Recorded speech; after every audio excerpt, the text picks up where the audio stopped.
Paul sir और अन्य शिक्षक प्रीति मैम और मेरे प्यारे सहपाठी। जैसा कि आपको पता है कि आज का जो सेमिनार आयोजित किया गया है वो G20 के ऊपर है, यानी वर्तमान विश्व व्यवस्था में G20 की क्या भूमिका है।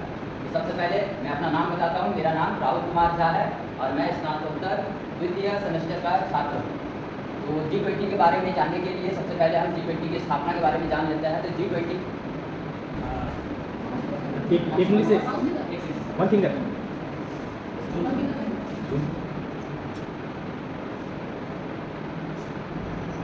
सितंबर 1999 को की गई थी, जब एशियाई में वित्तीय संकट आया था। इसकी स्थापना इसलिए की गई थी क्योंकि उस समय पूरी दुनिया में आर्थिक मंदी का दौर था और शुरुआत में वित्त मंत्रियों और केंद्रीय बैंक के गवर्नरों के बीच में ये प्रमुख वित्तीय मुद्दों को साझा करने के लिए मंच प्रदान किया गया था।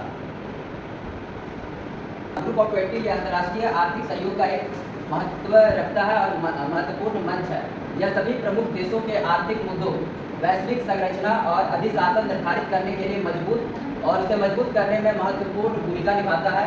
और G20 के सदस्यों की बात की जाए तो वर्तमान समय में G20 में 19 देश हैं और एक यूरोपीय यूनियन है। 19 देशों की बात की जाए तो इसमें इटली, जापान, मैक्सिको, रूस, तुर्की, सऊदी अरब, दक्षिण अफ्रीका, यूनाइटेड किंगडम, संयुक्त राज्य अमेरिका, कोरिया गणराज्य और यूरोपीय संघ शामिल है। यूरोपीय संघ में 27 देश आते हैं। G20 के सदस्यों की बात की जाए तो इतने राष्ट्र के देश के प्रमुख यहाँ पे भारत में 11 सितंबर को शामिल होंगे, जिसमें बहुत से राष्ट्राध्यक्ष हैं। जर्मनी के चांसलर हैं, जापान के प्रधानमंत्री हैं, अमेरिका के राष्ट्रपति इत्यादि। आमंत्रित इनमें कुछ भारत ने कुछ देशों को आमंत्रित भी किया है जो G20 का हिस्सा नहीं है, जैसे बांग्लादेश के प्रधानमंत्री, मिस्र के राष्ट्रपति, सिंगापुर के प्रधानमंत्री, स्पेन के प्रधानमंत्री, संयुक्त अरब अमीरात के राष्ट्रपति, मॉरिशस के प्रधानमंत्री, नीदरलैंड के प्रधानमंत्री, नाइजीरिया के राष्ट्रपति और ओमान के जो प्रिंस हैं उनको यहाँ बुलाया गया है।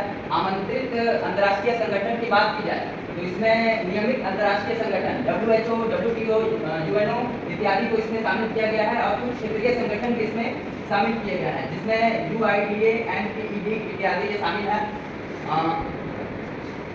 अगर G20 जो हमारा विषय है कि वर्तमान समय में G20 की क्या दुनिया भर में क्या व्यवस्था है, मतलब क्या व्यवस्था है, तो इसे हम इकोनॉमिक सुपर पावर के रूप में देख सकते हैं। 85% हिस्सेदारी इसकी दुनिया के GDP में है और 85% ये पूरी दुनिया में उत्पादन करता है। 75% हिस्सेदारी दुनिया भर के व्यापार में इसकी है। राज्य मैंने बताया कि G20 सभी देशों के वित्त मंत्रियों और गवर्नरों के बीच में किया गया था, लेकिन बाद में इसे 2007 के वैश्विक आर्थिक मंदी के अगर इसके फोकस एरिया की बात की जाए, यानी G20 का मुख्य मुद्दा या कार्य क्या है, तो शुरुआत अभी जैसा कि आपको पता है कि भारत इसकी मेजबानी कर रहा है। तो भारत 1 दिसंबर 2022 से 30 नवंबर 2023 तक G20 की अध्यक्षता करेगा। भारत में G20 सम्मेलन समारोह का जो उद्घाटन भारत के गृह मंत्री अमित शाह जी के द्वारा किया गया था। भारत के प्रधानमंत्री ने इस पर कुछ अपनी बात कही है कि भारत G20 की अध्यक्षता दुनिया में एकता, सार्वभौमिक भावना बढ़ावा देने के लिए काम करेगी। अगर भारत जो G20 की मेजबानी कर रहा है उसके मुख्य मुद्दे जो है वो इस प्रकार है। इसमें महिला सशक्तिकरण पे जोर दिया गया है, digital public infrastructure, circular economy, global food security, fight against economic crime, health, agriculture. आप लोग अगर क्रिप्टो के बारे में जानते होंगे तो क्रिप्टो एक तरह का स्टार्टअप के तौर पे इसे देखा जाता है, लेकिन यह एक दुनिया के लिए एक मुसीबत भी बन चुका है, क्योंकि जब G20 की बात की जाए, जैसा कि मुझसे पहले जो मेरे साथी आए थे उन्होंने कहा कि G20 पहले G8 कहलाता था। G8 में बाद में रशिया को बाहर निकाल दिया गया और G7 बन गया। कि G20 अगर नहीं होगा तो ये दुनिया के लिए 195 से अधिक दुनिया के देश है, लेकिन G20 यहाँ पे एक बहुत महत्वपूर्ण भूमिका निभा रहा है।